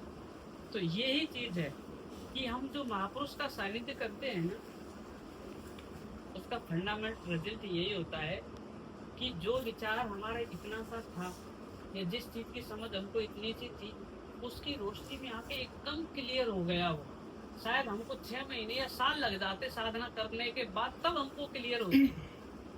और वो सुनते सुनते ही उसने अपने अंदर अपने होनेपन को जान लिया कि ये मेरा माइंड है, ये मेरी बॉडी है, लेकिन इसके सर्वाइव में हूँ। इतना सा इतने भी जान लिया उसने, कोई साधना करने की जरूरत नहीं पड़ी। किसने? जिसने राइट लिसनिंग की। Right listening, super meditation. लेकिन किसी पर सुनने की कला आती हो, सच में कोई सुनना जानता हो, क्योंकि सुनना क्या है? ध्यान को खींचता है। अब तुम जब अपने आप ध्यान करते हो तो तुम ध्यान कर रहे हो, और सदगुरु के सानिध्य में क्या होता है ना, तुम्हें ध्यान करना नहीं पड़ता, वो ध्यान को खींच लेते हैं, हो जाता है। और उस होने में ही तुम्हें तुम्हारा दर्शन होता है कि तुम तो निर्दोष हो, तुम निर्विकल्प हो, तुम दोष रहित हो, तुम पवित्र हो, तुम विचार नहीं हो, तुम देह नहीं हो, तुम मन नहीं हो, तुम बुद्धि नहीं हो, तुम अहंकार नहीं हो। ऐसा अनुभव होता है, ये झूठ नहीं है। और जब तुम्हें सच में ऐसा अनुभव होता है ना, तो तुम्हारे अंदर सहजता आ जाती है, तुम्हारे अंदर एक क्लियरिटी आ जाती है, तुम्हारे अंदर एक प्यार आ जाता है, जीवन में एक रंग भर जाता है, मस्ती आ जाती है। क्यों? वजन नहीं है, सिर पे जो बोझा लेके ढो रहे थे वो तो हटा दिया, अब खाली हो गए। खाली होने का ही आनंद है। आनंद किसको कहते हैं? जो खाली हो गया, वो स्वभाव है, वो तुम्हारा स्वभाव है अल्टीमेट। सदगुरु की सानिध्य या महापुरुष के सानिध्य से क्या होता है? हमारी जो जीवन ऊर्जा है निखरती है, क्या कहते हैं, मन जाती है। लेकिन हमारी बॉन्डिंग इतनी होनी चाहिए, जैसे हम उपनिषदों का नाम आपने सुना है ना, उपनिषद का यही अर्थ था, जो हमारे अब शास्त्र ग्रंथ बन गए हैं, कि जो महापुरुष के पास जाके तो सच में जो वो बोल रहे हैं या नहीं बोल रहे हैं, जाके वो बस बैठ जाते हैं, उनको सुनते हैं। पूरा का पूरा जो बोध है ना उनके अंदर, पूरा का पूरा जो ज्ञान है ना, वो जैसे डायरेक्ट उनके अंदर ट्रांसफर हो जाता है। कब? जब तुम ग्राहक होते हो। अगर यदि आप पहले से ही भरे हुए हो तो भाई ब्रह्मा जी भी आके बोले ना तो भी हमको समझ में नहीं है, खोपड़ी के उस पर समझ तो लेंगे कि ज्ञान की बातें चल रही हैं, खोपड़ी के बल पर समझ लेंगे, बात ऐसे है, ऐसे नहीं है, ऐसे है, समझ तो लेंगे खोपड़ी के बल पर। लेकिन ये जो है ना अनुभव जिसे कहते हैं, जिसे सहजता कहते हैं, सहज, इतना सहज, तुम इतने हल्के हो गए, तुम्हारी आंख जो देख रही है ना, ये ऐसे देख रही है कि आर पार देख रही है, जिसे कहते हैं सूक्ष्म दृष्टि, अंतर्दृष्टि, या थर्ड आई ओपन हो जाना बोल लो आप। क्यों? जब मैं आपको देखूंगा, जागा हुआ पुरुष पता है क्या है? वो आपके देह और मन के पार तुम्हें देखता है, तो इसलिए वो अच्छे व्यक्तियों से भी प्रेम करता है और बुरी व्यक्तियों से भी प्रेम करता है, क्योंकि वो दोनों परतों को छोड़ देता है। क्यों? उसका कसूर नहीं है। ऐसे आप लोग किसी में थोड़ा कम ज्ञान है, किसी में ज्यादा ज्ञान है, किसी में ज्यादा विकार है, किसी में कम विकार है, ऐसा हो सकता है। लेकिन सद्गुरु का प्रेम ना आपके लिए ज्यादा हो, इनके लिए कम हो, उनके लिए ज्यादा हो, उनके लिए कम हो, ऐसा हो ही नहीं सकता। क्यों? वो सार को देखता है। वो तुम बाहर में क्या हो ना, बाहर में क्या हो ना, वो दिखता ही नहीं है। क्यों? वो देखने जैसा कुछ है भी नहीं, क्योंकि उसने अपना जीवन उसे देखने में लगाया है। अब तक क्या किया? अगर उसने जाना भी है ना, अपना जान लिया, अब तुम्हारा जानने भी क्या करेगा? जान लिया शरीर के ऐसे ऐसे एलिमेंट हैं, ऐसे ऐसे तत्व हैं, ऐसे ऐसे एक्टिव होते हैं, तो ऐसे ऐसे ऐसे रसों की अनुभूति होती है। ये मन उन्हीं भोगों की बार बार दौड़ता रहता है, और उसी ने वही कराया है, वही तो कराया है। कौन? ये आंख दिखा देती है। जिस आंख को तुम साक्षी मान लो, दृष्टा मान लो, जो तुमको मानना है मान लो, लेकिन वो रोशनी आ जाए, वो आंख आ जाए, उस आंख के पीछे ही है सारा खेल। तुम्हारी दृष्टि बदल जाती। तुम लोगों के बीच में आम ही रहोगे, आम ही खाओगे पियोगे, पहचान भी नहीं पाओगे तुम महापुरुष को। वो तो तुमसे भी बदला जिएगा, क्योंकि उसको ये परवाह नहीं है कि तुम मेरे बारे में क्या राय रखते हो, तुम मेरे बारे में क्या सोचोगे। कि वो कौन सोचता है? ईगो। ईगो क्या काम करता है? मैं तुम्हारे सामने बेहतर से बेहतर बन के दिखाऊं, और उस बेहतर से बेहतर बनने के चक्कर में हम बद से बदतर हो जाते हैं, हो ही नहीं पाते। हर हमारा जो अहंकार है, जैसे एक फॉर एग्जाम्पल, जब कोई दो व्यक्ति आपस में मिलते हैं नए नए,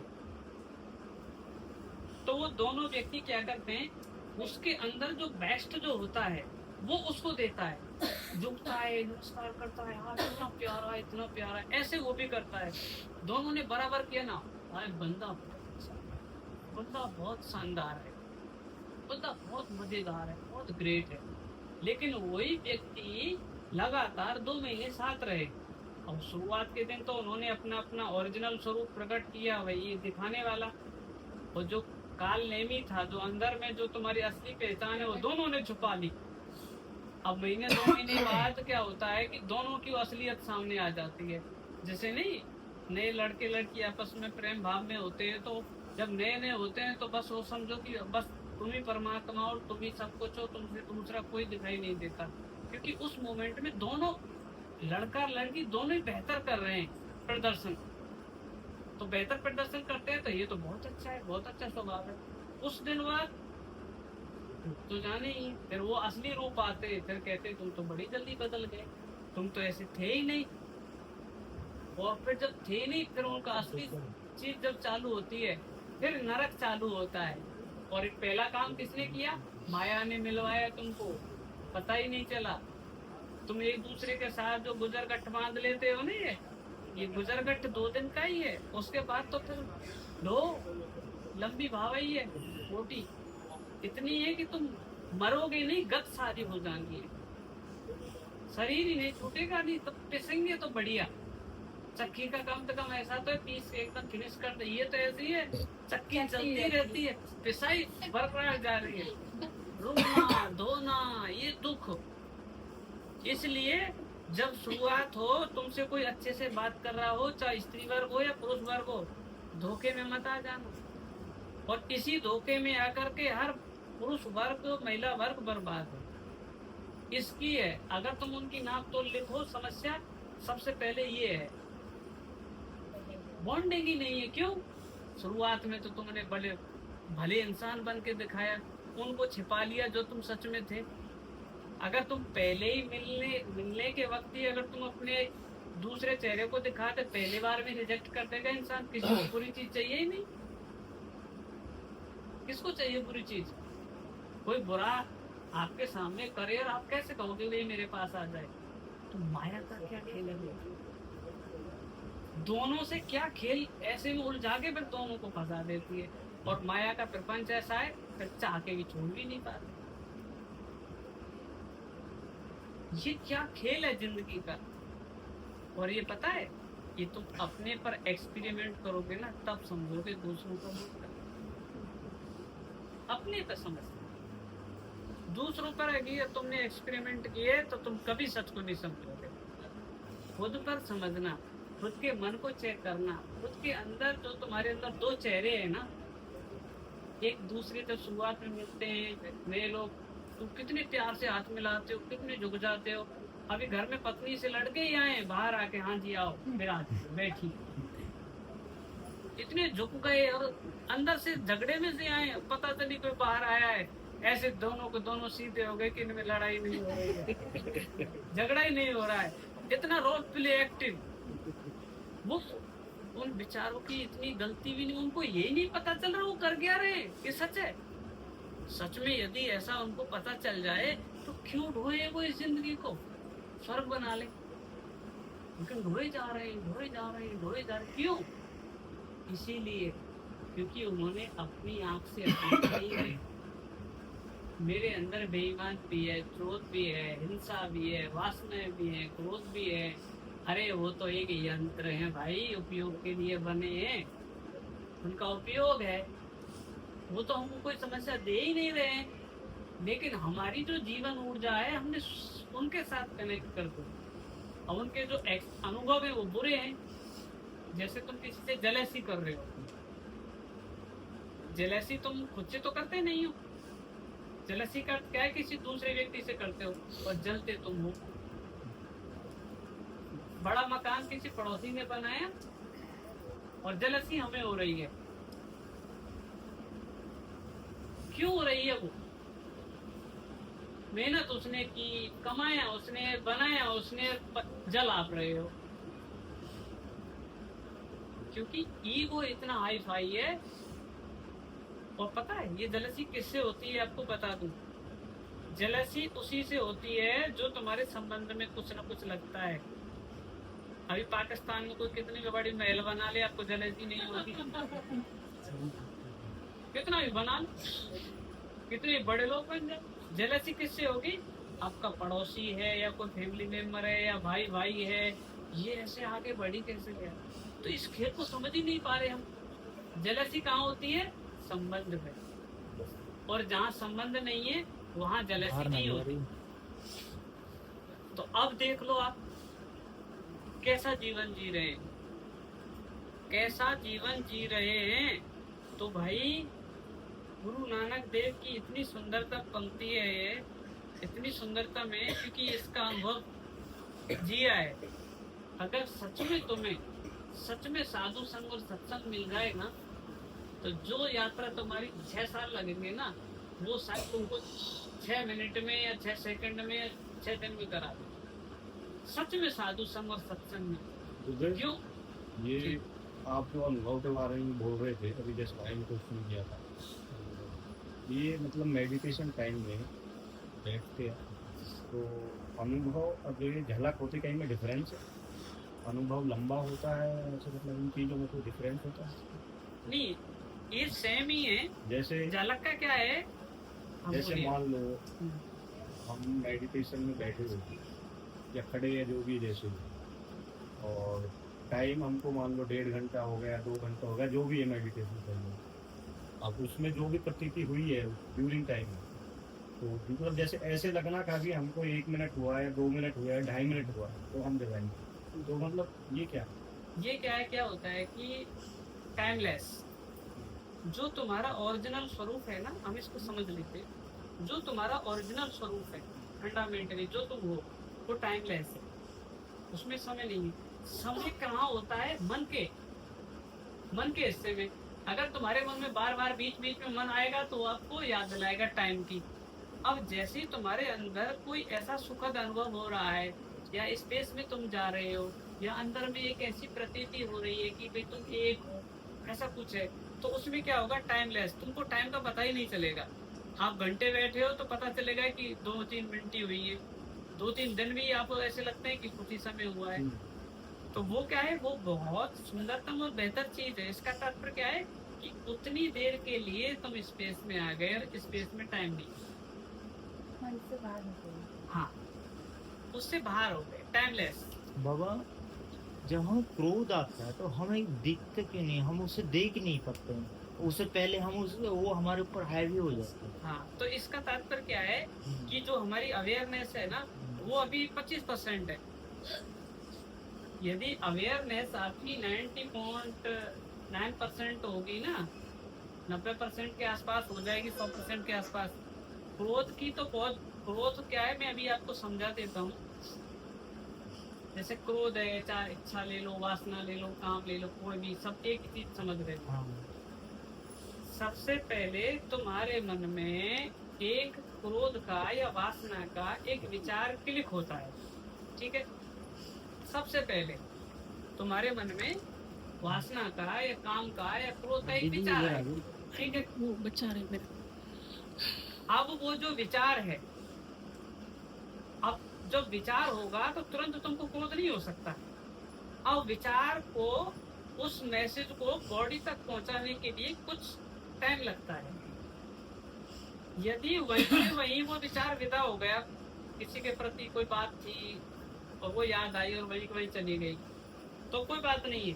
अगर उस विचार ने वो मैसेज आपकी बॉडी तक पहुंचा दिया, तो मेरी बॉडी के अंदर ऐसे एलिमेंट हैं जो क्रोध को उकसाते हैं, तो पूरी बॉडी में जहां जहां मेरे अंदर में वो एलिमेंट है सब एक्टिव हो जाते हैं, सारे के सारे एक्टिव हो जाएंगे। तो सारे के सारे एक्टिव होने का तात्पर्य क्या है कि अब जो क्रोध है वो मुझे सच लगने लगेगा, और जिसने मेरे प्रति कुछ कहा है वो और मुझे चुभने लगेगा, और चुभने लगेगा। तो जैसे जैसे उसकी त्वरा बढ़ती जाएगी क्रोध की, तो एक सेंटर तक तो तुम्हारे अंदर है यार, कहीं ये क्रोध है और ये कुछ गलत ना हो जाए, कुछ समझ बनी रहती है कुछ दूर तक, कुछ दूरी तक। लेकिन तुम उसमें इतनी ज्यादा एनर्जी को उड़ेलते ही चले जा रहे हो, तो एक टाइम क्या होता है कि वहां से उसकी समझ खत्म ही हो जाती है, ये क्रोध भी है। तो वो आदमी क्रोध में एक दूसरे का मर्डर भी कर सकता है, मार भी सकता है, गालियां भी दे सकता है, जो नहीं कहना चाहिए वो भी कह देता है। क्यों? कि उसकी वो समझ चली गई। अब क्या है, जैसे ही उस समझ में उसकी एनर्जी का फ्लो वेग पूर्ण आता है। क्रोध ऐसा नहीं होता कि लगातार 1 घंटे तक तुम्हें क्रोध आता रहे। क्रोध की वैलिडिटी 60 या 70 सेकंड है।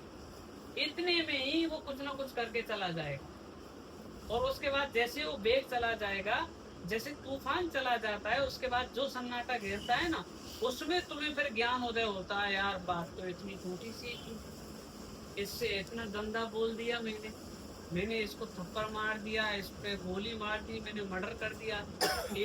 5-4 सेकंड का तुमने किसी का मर्डर कर दिया, उसी 20 सेकंड के चक्कर में तुम 20 साल सजा काटोगे। इतना फायर होता है एक गलत डायमेंशन में, गलत एनर्जी को बहने से इतना फायर होता है अंदर में।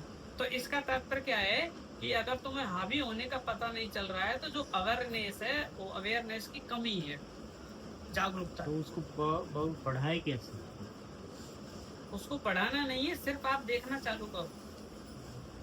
बढ़ाने के लिए कोई ऐसा बोल्ट नहीं है कि उसको ऐसे करेंगे तो वो बढ़ जाएगी। सिर्फ तुम अपनी आंख की रोशनी को थोड़ा और क्लियर करो। जो तुम्हारे अंदर गुरु तत्व है ना, उसकी रोशनी को और बढ़ाओ, उसकी कृपा में रहो, उसकी छाया में रहो, उसकी सानिध्य में रहो। जो तुम्हारे अंदर गुरु तत्व है वो अपने आप बैलेंस हो जाएगा। ये बात इतनी इम्पोर्टेंट है कि जो व्यक्ति गुरु की रोशनी में रहता है ना, वो सहजता से अपने को जानता है। रोशनी का अर्थ मैंने गुरु का अर्थ समझा दिया आपको। किसी शरीर को लेके मत बैठ जाना, कहीं वो आशीर्वाद देंगे जब रोशनी हो। गुरु का तात्पर्य क्या है? तुम्हारे अंदर वो आंख जो तुम्हें सब कुछ दिखाती है, मैं देह नहीं हूँ, ये मन नहीं हूँ, मैं ये भी नहीं हूँ, मैं वो भी नहीं हूँ, ये सब क्लियर तुम्हें दर्शन जो कराती है ना, उसका नाम गुरु की रोशनी। और तुम देखो 24 घंटे में कितना रह पाते हो। गुरुदेव, जो हम जैसे कहीं काम पे जा रहे हैं, कहीं भी जैसे नौकरी कर रही है, वहाँ पर हम जो उस टाइम मतलब जो काम कर रहे हैं, तो उस टाइम मतलब उस काम पे ध्यान देना चाहिए कि नहीं? जैसे आप बोलते हो कि आपका जो सेंटर है, हाँ, आपका जो वो केंद्र समझ गया। बिंदु है, मान के चलो आप टीचिंग की लाइन में, आपको बच्चों को पढ़ाना पड़ रहा है, ठीक है? आपको बच्चों को पढ़ाना पड़ रहा है, ब्लैक बोर्ड पर कुछ समझाना पड़ रहा है, तो आपका जो काम है फिलहाल का, वो माइंड का काम है, ठीक है? माइंड का काम क्या है कि पूरी एनर्जी से, पूरी समग्रता से अब तुम पढ़ाना चालू कर दो। पूरी एनर्जी, समझना, जब तुम किसी काम को पूरी एनर्जी से करते हो, चाहे तुम खाना बनाते हो, चाहे तुम पढ़ाते हो या पढ़ते हो, सच में तुम्हें आनंद आने लगता है। आनंद आने लगता है, नहीं आने लगता है? सच में आने लगेगा जब तुम किसी काम को टोटलिटी से करोगे, पूरी ईमानदारी से करोगे। तो क्यों? तुम्हारा किसी चीज में टोटल पूरी तरह से होना ही है, लेकिन क्या है, अब उसमें ये भाव नहीं रखना है कि भाई मैं बच्चों को पढ़ाऊं और बीच बीच में अपने पे ध्यान रखूं। ये मूर्खता है, ये कोई होश नहीं है। होश का तात्पर्य क्या है कि तुम इतने डूब जाओ, ध्यान में उतने चले जाओ, वही ज्ञान है। आनंद बन जाए ध्यान में। बाबा इसी में एक चीज और कहूँगा कि हम केवल मोबाइल देख रहे हैं। जैसे शॉप है मेरा, तो उसमें बच्चे आ गए या कोई आ गया, हम उस पर मोबाइल पे भी ध्यान दे रहे हैं, उसमें जो वीडियो देख रही है उस पर चल रहा है, दिमाग वहाँ पे है और हम उससे बात कर रहे हैं। ये ठीक है। बट रही है एनर्जी। हाँ, ये एनर्जी बट रही है, ये खंड खंड विभाजित हो रही है। तो इसमें क्या होगा कि आपको मजा नहीं आएगा। वो एनर्जी जहाँ तुम्हारी खंड खंड होगी, टूटेगी, बिखरेगी, तो तुम्हें आनंद नहीं आएगा जीवन में। भाई यही तो हो रहा है सच में तुम्हारे जीवन में। तुम सिवाय एनर्जी को खंड खंड किए और कुछ नहीं कर रहे हो। सिर्फ तुम एनर्जी को इधर उधर बांट रहे हो। एक डायमेंशन में लेके तो देखो, क्या सरता नहीं बहे आपके अंदर, क्या धारा नहीं बहे उस राधे की। सच में तुम रियलाइजेशन करोगे उस राधा का, जो सच में एक धारा तुम्हारे भीतर बह रही है, और इतनी मदमस्त हो जाओगे कैसे कहें उसको। और कहने में आती तो कह भी देते, खा भी नहीं जा सकते। पर ये कि अगर तुम ईमानदार हो, एक टॉपिक को याद करो, यदि आप अपने प्रति ईमानदार हैं तो फिक्र मत करना, तो सब हो जाएगा। भाई बेईमान रहोगे, मेरी भी कोई गारंटी नहीं है। ईमानदार जो रहेगा अपने साथ, उसकी गारंटी है, क्योंकि मैंने अपने साथ ईमानदार होके देखा है, तो मैंने उसका रिजल्ट और परिणाम देखे हैं, तो मैं उस भरोसे के साथ कह रहा हूँ कि ईमानदारी सब कुछ है। और तुम ईमानदारी ये मत समझ लेना कि ये झूठ फूट बोलते हो इधर उधर, ऐसा नहीं बोलना वैसा नहीं बोलना, इस ईमानदारी की बात नहीं कर रहा हूँ। जितना आपको पता है, जितना आपको पता है उतना ही आप जिए। जितनी नॉलेज है आपको, चाहे इतनी सी ज्ञान है आपको, उतना ही जिए, वही संपूर्ण है। जितना नॉलेज है भाई, जितनी नॉलेज है उतना ही जियो आप।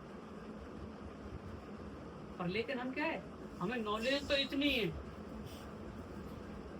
कि थोड़ा सा चुन्नू सा रहे। वो क्या हो गया, मेमोरी इकट्ठी कर ली, अब वो क्या करेगी, और रस लेगी। अब तुम ज्ञान बांटोगे, कोई बेचारे से गलती से तुमसे कोई पूछ ले, बस आपका जीवन जैसा है, खड्डे में गिरे पड़े हैं, तो खड्डे में से उचक के बोल रहे हैं, पर उसके लिए समझा देंगे उसे, वह जरूर समझा देंगे। हम नीचे गिरे पड़े खड्डे में से, मुंह चमका के बाहर दिशा दे रहे हैं कि यहाँ से निकल खड्डे में से। वो भी बेचारा मान लेता है कि निकले, वो नहीं कहते ये खुद ही खड्डे में गिरा हुआ है। वो खुद ही खड्डे में गिरा हुआ है, ऐसे चल रहा है।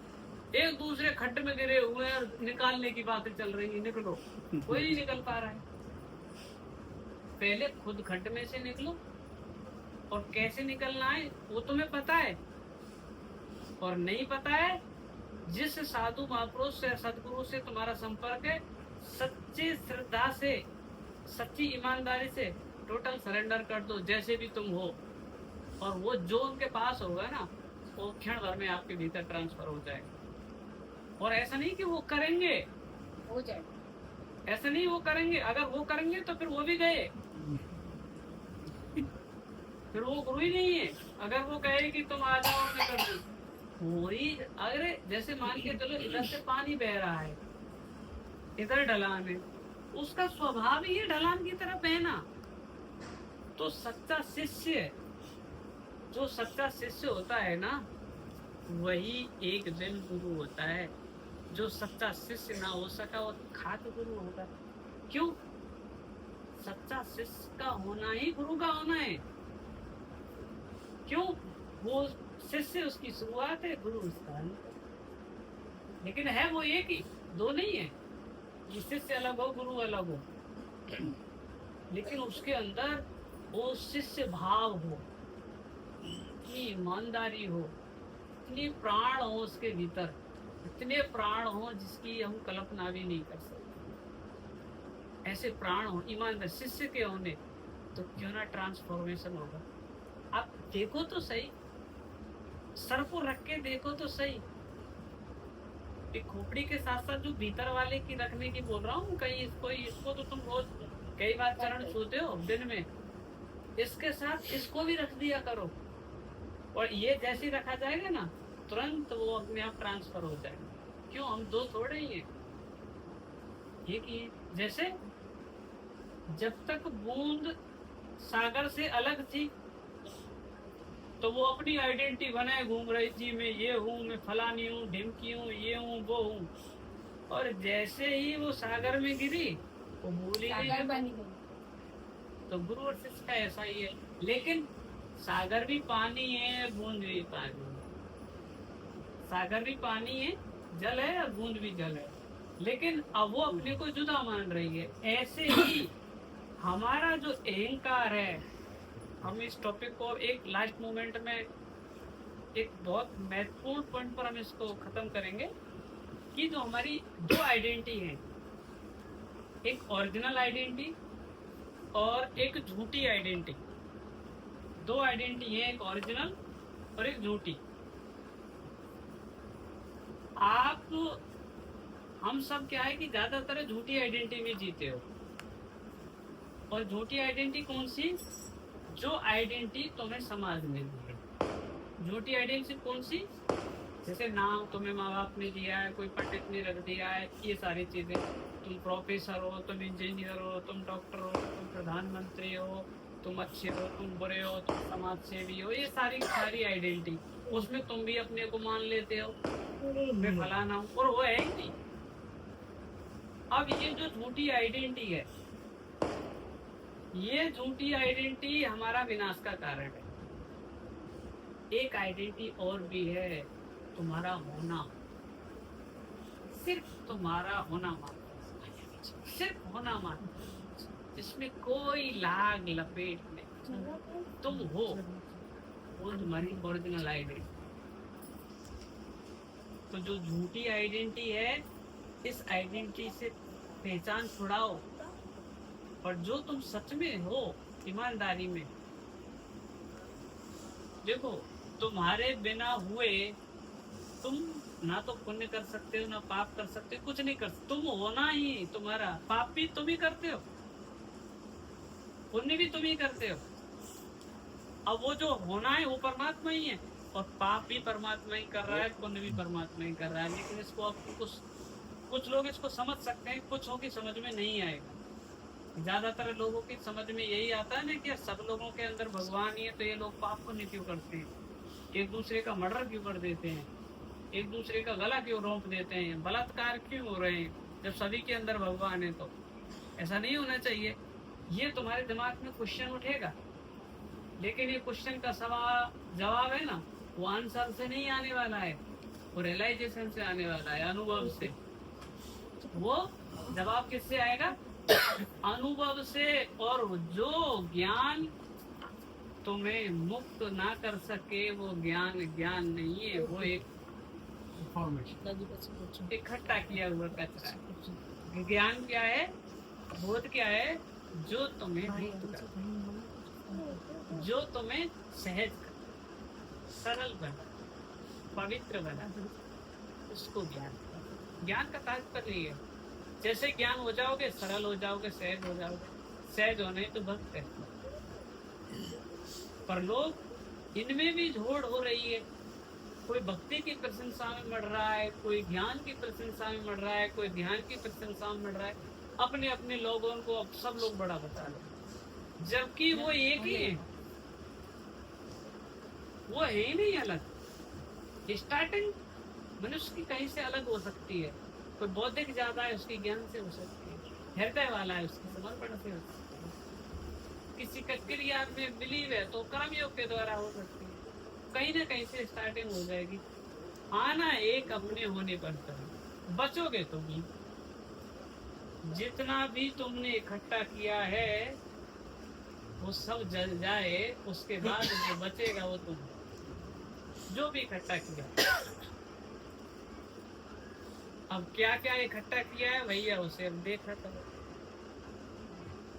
हाँ, सुंदरतम बात, जो जो इकट्ठा किया है, और जब तुम उसे देखोगे, गुरु आदेश करेगा भीतर से, ये तुमने गलत इकट्ठा किया है, तुम इसमें गलत एनर्जी बहा रहे हो, की हुई भूल को पुनः ना दोहराना, की हुई भूल को पुनः ना दोहराना। फिर क्या है, तुम मेरी बात तो जब मानोगे जब तुम अपने भीतर बैठे गुरु की आज्ञा की अवहेलना करो। जो अपने गुरु के भीतर के गुरु की बात ना मान सका, वो मेरी बात खाक मानेगा।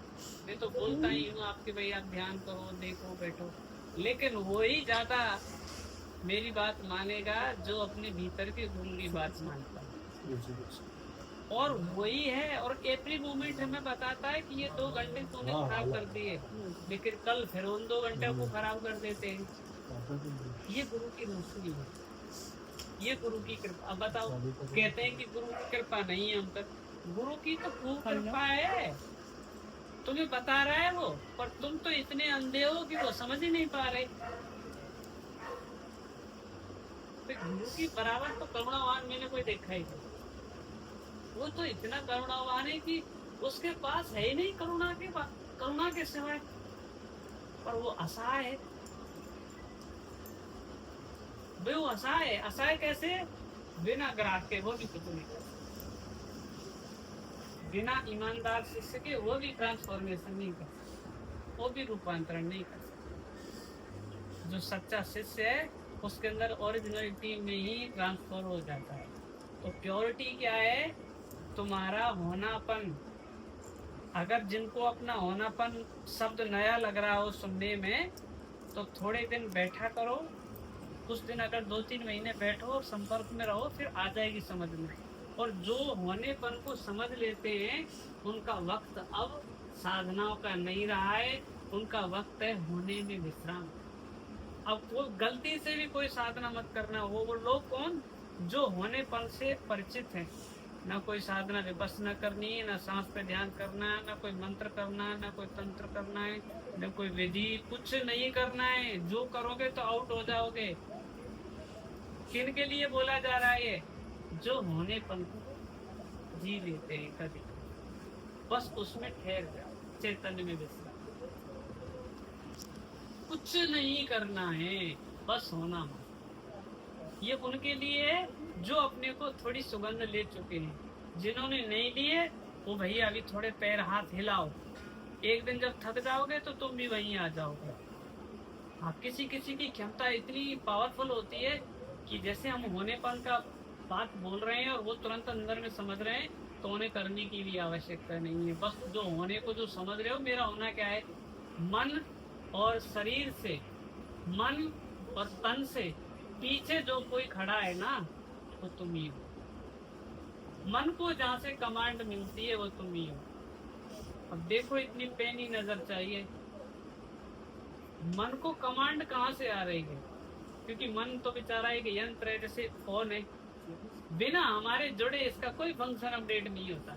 अपने आप चल के दिखा दे, मन भी अपने आप चल के दिखा दे। मैं मिक्स होता हूँ उसके साथ, मैं जुड़ जाता हूँ उसके साथ, फिर वो रील बनाता है, फिर वो फिल्म निर्मित करता है, और फिर इतना दूर निकल जाता है अपने से, फिर पूछता फिरता है कि मेरा घर कहाँ है।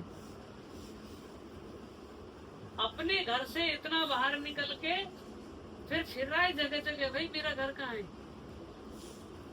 मेरा घर कहाँ है, मेरा घर कहाँ है। अरे भाई घर कहाँ है? अब बड़ा बेचैन है। अब तुम्हारी याददाश्त तक चली जाए और तुम अपने घर जाना भूल जाए तो कहाँ जाओगे?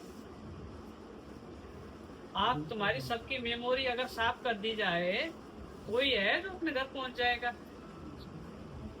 माँ, पिता, बाप, भाई, बहन, पढ़ाई लिखाई, नौकरी चाकरी, ये सबकी मेमोरी है तुम्हारे भीतर।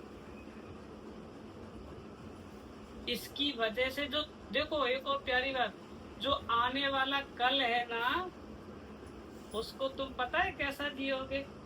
आपने महापुरुष संतों को देखा होगा, मैं सत्य संतों की बात कर रहा हूँ, ये नहीं कि जो ऐसे भविष्य बताते हैं तुम्हारे, वो उस भविष्य की बात बता देते हैं कि कल तुम क्या करोगे। क्यों?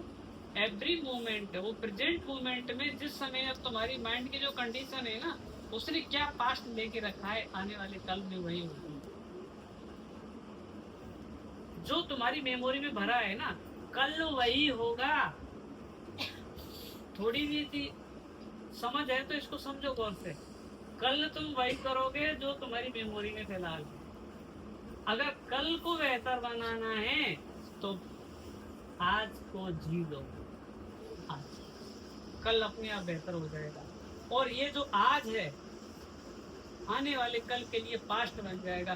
तुम्हारा पास्ट भी बेस्ट हो गया, प्रेजेंट मोमेंट भी बेस्ट हो गया, भविष्य भी हो गया, क्योंकि वो त्रिकालदर्शी हो गया। उसी को बोलते हैं त्रिकालदर्शी, जो पास्ट, फ्यूचर और प्रेजेंट को देख लेते हैं। क्योंकि हम, हमारे अंदर जो चल रहा है ना, जैसे अभी हमारी जो कड़ी है प्रेजेंट मोमेंट की, हर, हमने कल, जैसे हम कितने साल से जी रहे हैं, छोटे से हमने सुना है कि भाई कल कल करेंगे, कल आएगा। हमने कल को आज तक देखा ही नहीं। जब देखा जब आज, रात में आँख खुली जब भी आज, दिन में आँख खुली जब भी आज, सुबह आँख खुली जब भी आज, शाम को आज, आज की सुबह उठा ही नहीं। और हमारे सारे सपने कल पर है, हमारे सारे सपने सब कल पर हैं। तो हम बहुत खतरनाक है अगर हम कल पर जी रहे हैं। तो फिर घर नहीं आएंगे लौट के। घर कहाँ आए? प्रेजेंट, अभी और यहीं। घर तो यही है, घर तो हमारा यही है और अभी है।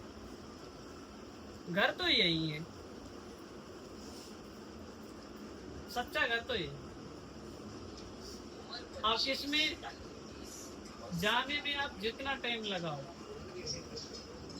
जितना लगाओ, अब वो तुम्हारे ऊपर डिपेंड करता है। या तो अपने आप में रह लो या फिर पास्ट फ्यूचर में लो। अगर तुम सच में बुद्धिमान हो तो इसका उपयोग कर लो कि एक एक मोमेंट को जीना चालू करो। और मोमेंट का मतलब ये नहीं कि ऐसे बैठ के ही आप यहाँ से रसोई तक आपको प्यास लगी है तो यहाँ से रसोई तक जो चलना है ना तुम्हारा, वो होने में होना चाहिए। वहाँ जो तुम जो कार्य कर रहे हो वो तुम्हारा पूरा होने में होना चाहिए। कोई काम बिगड़ने वाला नहीं है। कितना भी काम करो, कितनी भी हेल्प करो, कितनी भी सेवा करो, सिर्फ होनेपन में कुछ ना कुछ तो करना पड़ेगा ही। क्यों ना फिर उसे होनेपन में किया जाए, कुछ ना कुछ तो। क्यों? हम नहीं कह रहे, वो प्रकृति का नियम है भाई। बाल बढ़ेंगे तो बढ़ेंगे, हम नहीं रोक सकते। ये विचार आने जाने वाले हैं तो वो आएंगे, लेकिन जुड़ना ना जुड़ना तुम्हारे हाथ में है। वो चलाएगा, वो मन तो करेगा काम अपना। ऐसा नहीं कि फिर ये सब चीजें खत्म हो जाएंगी। हाँ, यदि तुम इनको ऊर्जा नहीं दोगे, काम, क्रोध, लोभ, मोह, ये फिर अपने आप शांत सुकड़ के बैठ जाओगे, अपने आप बैठ जाएंगी। ऐसा देखा है अपने भीतर। ऐसा नहीं कि हमारे अंदर ये काम, क्रोध, लोभ, मोह ये चीज नहीं थी। वो आज भी जुकती हुई हैं और सदा रहेंगी, लेकिन बिना मेरी परमिशन के वो मेरे पर हावी नहीं हो सकती, क्योंकि वो यंत्र है। शरीर जैसे यंत्र है, वो ये सूक्ष्म यंत्र है, सिंपल। वो तो रहेंगी। लोग कहते थे कि तुम भगवान का भजन करते तो काम क्रोध लोग खत्म हो जाने चाहिए। अरे वो खत्म हो जाएंगे तो फिर तुमको डेड हो, मरे हो गए, वो तो मुर्दे को नहीं होंगे, उसका संवेदना ही नहीं है। वो तो होंगे, लेकिन तुम उसके साथ कनेक्ट नहीं होंगे, हावी नहीं होगा, हावी नहीं होगा। क्यों? जब तुम कुछ दिन तक तुम्हारे अंदर वो चीज सक्रिय नहीं होंगी ना, फिर वो अपने आप शांत हो जाएंगी। फिर तुम्हारे अंदर ये कोई तुमसे कुछ बोलेगा नहीं ना, उससे पहले ही तुम्हारी आंख बहुत आगे है। क्यों? किसी ने बेहोशी में तुमको कुछ बोल दिया, कोई गलत कमेंट कर दिया, तो हम फनफना जाते हैं।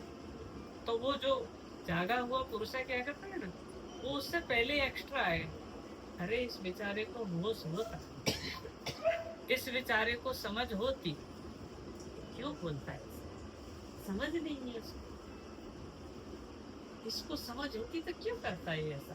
बेचारा मन के तल पर जी रहा है, क्षमा के योग है, मुस्कुरा जाएगा। अब बताओ कैसे क्रोध हावी होगा उस पर? और जिसे वो गाली दे रहा है वो उसे जानता ही नहीं है कि मैं वो हुई नहीं। वो गाली किसको देगा? या मेरे तन की कोई एक्टिविटी हुई है उसको, या मेरे मन की एक्टिविटी हुई है उसको, वो मैं हुई नहीं।